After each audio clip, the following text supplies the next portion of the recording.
You ask Tiger to calculate. This deals with linear inequalities with one unknown.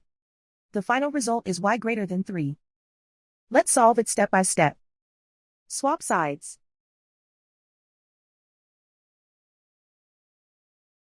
Isolate the y. Divide both sides by 5.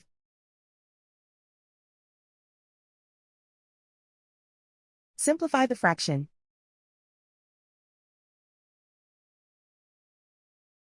Find the greatest common factor of the numerator and denominator.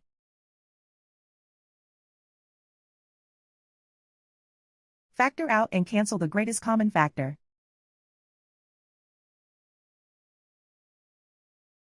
Plot the solution on a coordinate grid. And so the final result is y greater than 3.